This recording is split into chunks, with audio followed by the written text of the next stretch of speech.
31వ తారీఖున చరిత్రలో కని విని ఎరుగనటువంటి ఒక ఘోరమైన సంఘటన గుంటూరు పట్టణంలో జరిగింది. మీ అందరికీ తెలుసు. బహుశా ఆంధ్ర రాష్ట్ర చరిత్రలోనే కాదు, భారతదేశ చరిత్రలో కూడా ఇలాంటి అరుదైన సంఘటనలు జరిగి ఉండవు అని నేను అభిప్రాయపడుతున్నా.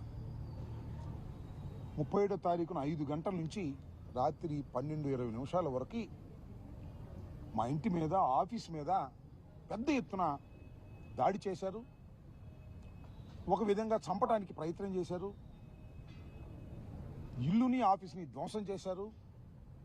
నా ప్రాపర్టీస్ అన్నింటినీ కూడా, కార్లు, అక్కడ ఉన్న ఫర్నిచర్ అంతా ధ్వంసం చేసేటటువంటి కార్యక్రమం చేశారు. 7:20 పాటు విధ్వంసాన్ని సృష్టించారు. ఆ తర్వాత నన్ను అరెస్ట్ చేశారు, జైలుకి పంపించారు. 18 రోజుల తర్వాత న్యాయస్థానాల తీర్పుతో నేను బయటకు రావటం జరిగింది. ఆ తర్వాత నా ఇంటి మీద జరిగినటువంటి దాడి ప్రపంచమంతా చూసినా కూడా police has not taken any action. చాలా దురదృష్టం. అది భారతదేశ చరిత్రలోనే చాలా దురదృష్టం. నేను కంప్లైంట్ ఇచ్చేంత వరకు అసలు యాక్షన్కి వెళ్ళలేదు, కేసు కూడా రిజిస్టర్ చేయలేదు. జనరల్గా పోలీసులు ఏం చేయాలంటే, ఒక సంఘటన జరిగితే సూమోటివ్గా కేసు బుక్ చేయాలి. నా ఇంటి మీద 31వ తారీఖున జరిగినటువంటి దాడి కానీ, సంఘటన కానీ, police has not registered even a case. 1వ తారీఖున నన్ను కోర్టులో ప్రొడ్యూస్ చేసిన తర్వాత కోర్టు వారి యొక్క అనుమతితో నా లీగల్ అడ్వైజర్ చెప్తే కంప్లైంట్ రాసి సంతకం పెడితే, ఆ కంప్లైంట్ తీసుకెళ్ళిస్తే 2వ తారీఖున కేసు బుక్ చేశారు. ఎవరి మీద? నా ఇంటి మీద దాడి చేసిన వారి మీద నేను ఇచ్చిన కంప్లైంట్ను పురస్కరించుకొని. అప్పుడు దాకా ఆగాల్సిన అవసరం లేదు. Police has to register a case suo motu. చేయలే అంటే ఇట్ సీమ్స్ పోలీసులు, తెలుగుదేశం వారు కుమ్మక్కై నా మీద దాడి చేశారు అనేటువంటి భావన కలిగే విధంగా ప్రవర్తించారు. సరే, కేసు రిజిస్టర్ చేశారు. ఏం కేసు రిజిస్టర్ చేశారో తెలుసా? అందరికీ అర్థమయ్యే విధంగా చెప్తాను. 127 class 2, 189 class 2, 324 class 4, 329 class 4, 351 class 2 read with 190 BNS. All are below 7 years. మీకు తెలుసు కదా, 7 years లోపుగా శిక్ష పడే అవకాశం ఉన్నటువంటి కేసుల్లో పోలీసు వారే బెయిల్ ఇచ్చి పంపించవచ్చు. ఇది చట్టం. అందువల్ల ఈ కేసులు మాత్రమే రిజిస్టర్ చేసి వాళ్ళందరూ బెయిల్ ఇచ్చి పంపిస్తారు. ఇంకో విషయం చెప్పనా మీకు, నా మీద కూడా ఇదే కేసులు. All are 7 years below. నాకు మాత్రం బెయిల్ ఇవ్వాలి పోలీసు వారు. కోర్టులో ప్రొడ్యూస్ చేశారు. కోర్టు వారు రిమాండ్కి పంపారు. ఎంత పక్షపాత ధోరణితో పోలీసు వ్యవస్థ పనిచేస్తుంది అని చెప్పడానికి ఇది ఒక ఉదాహరణ. వాస్తవంగా నేను ఇచ్చిన కంప్లైంట్లోని సారాంశాన్ని మీకు ఒకసారి వినిపిస్తా. ఇది చాలా ఇంపార్టెంట్ కేసు అవుతుంది. రాష్ట్రంలోనే చరిత్రలోని ఇంపార్టెంట్ కేసు కాబోతుంది. దీన్ని పోలీసు వారు యాక్షన్ తీసుకోకపోతే, చట్టం తన పని తాను ఇక్కడ చేయకపోతే, హైకోర్టు, సుప్రీంకోర్టు కూడా వెళ్ళి దీనిలో లాజికల్గా పోలీసు వారు చేసినటువంటి అఘాయిత్యాల గురించి, తెలుగుదేశం వాళ్ళు చేసినటువంటి అఘాయిత్యాల గురించి ప్రపంచానికి తెలియపరిచే విధంగా, డెసిషన్స్ వచ్చే విధంగా కోర్టుల్లో మేము ఫైట్ చేస్తామని కూడా ఈ సందర్భంగా నేను చెప్పదలుచుకున్నా. దీనిలో నేను రాసిన కంప్లైంట్లోని కొన్ని అంశాలు నేను మీకు వినిపించేటటువంటి ప్రయత్నం చేస్తా. చాలా చిన్న అంశాలు మాత్రమే. In view of the seriousness of the offence committed, I must respectfully request you to register an FIR forthwith for all applicable cognizable offences. ఏవైతే కాగ్నిజబుల్ అఫెన్సెస్ అప్లై అవుతాయో వాటన్నిటి మీద మీరు నా ఇంటి మీద జరిగిన దాడి మీద కేసు రిజిస్టర్ చేయండి అని రాశా.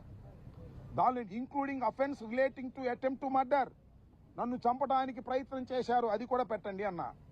Unlawful assembly, writing with deadly weapons, criminal trespass, wrongful confinement, criminal intimidation, and mischief causing damage to property. నా ప్రాపర్టీని డ్యామేజ్ చేశారు, కార్లు పగలగొట్టారు, నా మిత్రుల కార్లు పగలగొట్టారు, ఇల్లు పగలగొట్టారు, office పగలగొట్టారు, furniture పగలగొట్టారు.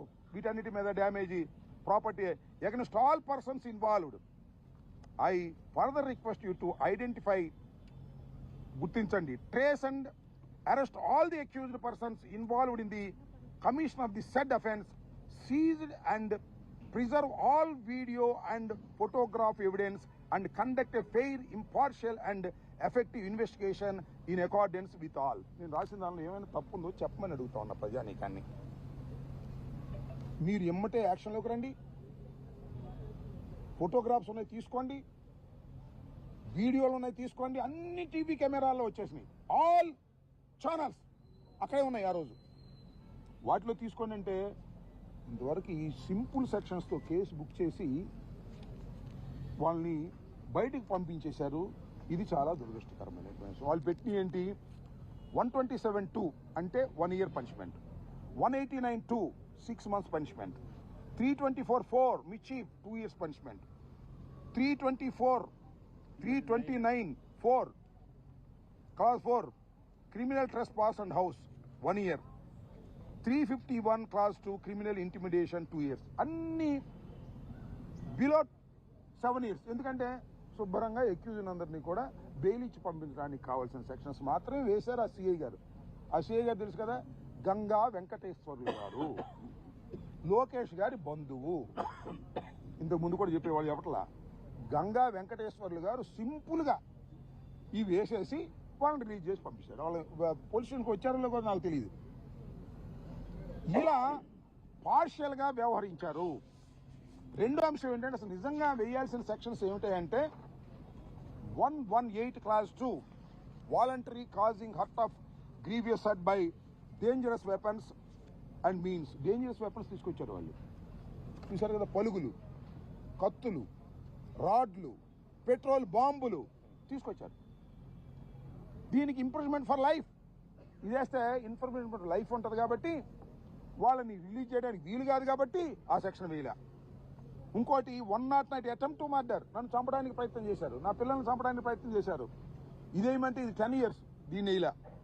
192 wantonly giving provocation with intent to cause riots in rioting be committed if not committed, ఇది కూడా 1 year. ఇది పెద్ద ప్రాబ్లం. ఈ రెండు సెక్షన్స్ వెయ్యవలసినటువంటి సెక్షన్స్ వెయ్యకోకుండా ముద్దాయిలకు అనుకూలంగా ఉండే విధంగా గంగా వెంకటేశ్వర్లు అనేటువంటి ఒక సిఐ లోకేష్ బంధువు ప్రవర్తించినటువంటి పరిస్థితిని మేము ఎంక్వైరీ చేయడం జరిగింది. అదే విషయాన్ని సూపరింటెండెంట్ ఆఫ్ పోలీస్కి చెప్పడం జరిగింది. మేము ఫైనల్గా కోరింది ఏంటంటే, ఈ గంగా వెంకటేశ్వర్లు అనే వ్యక్తి ఎక్యూజ్డ్తో కొల్లుడైపోయాడు కాబట్టి ఒక సుపీరియర్ ఆఫీసర్తో లేదా ఒక సిట్తో విచారణ జరిపించి దీనిలో న్యాయం చేయండి అని ఈ మొదటి రిప్రజెంటేషన్ మేము ఇవ్వటం జరిగింది అని ఈ సందర్భంగా చెప్పదలుచుకుని ఏం యాక్షన్ తీసుకుంటారో నేను తర్వాత చూస్తాం. ఇంకా పోతే ద నెక్స్ట్ రిప్రజెంటేషన్ 2 ఇచ్చాను. మొదటి దాని పరిస్థితి అది. రెండవ రిప్రజెంటేషన్ ఏంటంటే ఇది చాలా విచిత్రమైన ఘోరమైన పరిస్థితి. 10:20కి రాత్రి నన్ను అరెస్ట్ చేశారు అఫీషియల్గా. అరెస్ట్ చేయగానే మా మిత్రులందరూ, ఇక్కడ ఉన్న వాళ్ళందరూ, అమ్మాయ రాంబాబు బతికిపోయాడరా, లేకపోతే ఏమైపోయేవాడు, అంతమంది పోలీసులు ఉన్నారు, అయినా సరే పెట్రోల్ బాంబులు వేస్తున్నారు, పరుగులేసి ఇల్లు పగలగొడుతున్నారు, 10:20కి అరెస్ట్ చేశారంటే పోనేలే సేఫ్లోకి వెళ్ళిపోయాడు, జైల్లోకి వెళ్ళిపోతాడు, అక్కడైనా సేఫ్గా ఉంటాడని సంతోషపడ్డారు ఒక విధంగా. ఆ తర్వాత కూడా 12:20 దాకా వెళ్ళా అక్కడే ఉన్నారు ఈ మాబ్ అంతా, తెలుగుదేశం నాయకులు అందరూ కూడా. 12:20కి వాళ్ళకి అలుపు వచ్చింది, వెళ్ళిపోయారు. పోలీసులు ఏం పంపలా, అలుపు వచ్చి వెళ్ళిపోయారు వాళ్ళు. ఇంకొక పెద్ద విషయాన్ని మీకు నేను కోర్టులో కూడా వివరించాను, దాని మీద రిప్రజెంటేషన్ చేయడం జరిగింది. అదేమిటంటే, నల్లపాడు పోలీస్ స్టేషన్లో 10:40కో 10:60కో నన్ను లాకప్లో వేసిన తర్వాత 2:30కి నన్ను లాకప్ నుంచి బయటికి తీశారు. పాస్ పోసుకోవడానికి తీలా, మంచిలు తాగడానికి తీలా, ఎందుకంటే లోపలే బాత్రూమ్ పడితే లోపలే వాటర్ బాటిల్ ఉంది, తీసుకొచ్చి నల్లపాడు పోలీస్ స్టేషన్లో పైకి తీసుకెళ్ళి అక్కడ రూమ్లో కూర్చోబెట్టి నన్ను హెరాస్ చేయడానికి ప్రయత్నం చేశారు. కాళ్ళని పైకి లాగటం, పగలు తీయటం. ఇద్దరు కానిస్టేబుల్స్, ఈ వంశీ అనే సిఐ, గంగా వెంకటేశ్వర. అసలు గంగా వెంకటేశ్వర ఎందుకు వచ్చాడు తెలియదు. రాత్రి 2:30కి వచ్చాడు డ్రెస్సులో. అంటే నన్ను హింసిస్తుంటే చూడసి ఆనందపడదామని వచ్చాడో లేకపోతే లోకేష్ పంపించాడో నాకు తెలియదు. వచ్చి అక్కడ హెరాస్ చేయడానికి ప్రయత్నం చేశారు. తర్వాత మళ్ళీ తీసుకొచ్చి లాకప్లు వేశారు. వాళ్ళ దృష్టిలో హెరాస్ చేసినట్టే లెక్క. పైకి చెప్పుకున్నారేమో మరి కెమెరాలు కూడా ఎక్కిట కదిపారు. మరి తీశారో లేదో నాకు నాలెడ్జ్ లేదు. ఆ తర్వాత తీసుకొచ్చి లాకప్లు వేశారు. దీని మీద ఎంక్వైరీ చేయమని ఎస్పీ గారిని అడిగారు. అది ఒక రెండవ రికమెండేషన్. దానితో పాటు అక్కడ సీసీ కెమెరా ఉంది. పని చేస్తుందో లేదో నాకు తెలియదు. పని చేసి ఉండాలంతే, ఎందుకంటే కోర్టు వారు ఆదేశించారు. అక్కడ 2 సీసీ కెమెరాలు ఉన్నాయి. ఆ 2 సీసీ కెమెరా ఫుటేజ్ని రిజర్వ్ చేయండి, సీజ్ చేయండి, మీ దగ్గర పెట్టండి అని ఎస్పీ గారికి ఇవ్వటం జరిగింది. బండారం బయట పడిపోద్ది. అసలు 2:30 నన్ను బయట తీయాల్సిన అవసరం ఏంటి? సెల్ వేసిన తర్వాత తీశారంటే తప్పు చేసినట్టే కదా. దీని మీద కూడా వారిని ఎంక్వైరీ చేసి అవి సీజ్ చేయవలసిందిగా ఎస్పీ గారిని మేము కోరడం జరిగింది.